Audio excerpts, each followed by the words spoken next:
Ciao dalla casa delle farfalle. Qui abbiamo una coppia di insetti stecco che provengono dalla Malesia, che alleviamo qua.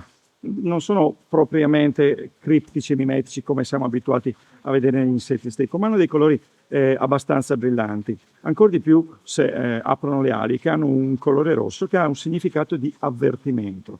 Perché come molti altri fasmidi possiedono delle ghiandole toraciche che producono delle sostanze deterrenti che servono appunto come difesa nei confronti dei predatori. Qui abbiamo una femmina che di regola è più grande del maschio. Le femmine hanno l'onere di sviluppare e portare le uova, che sono ingombranti perché sono anche molto numerose, quindi ha bisogno di un corpo, un addome ben più grande del maschio e quindi anche dimensioni del corpo appunto maggiori.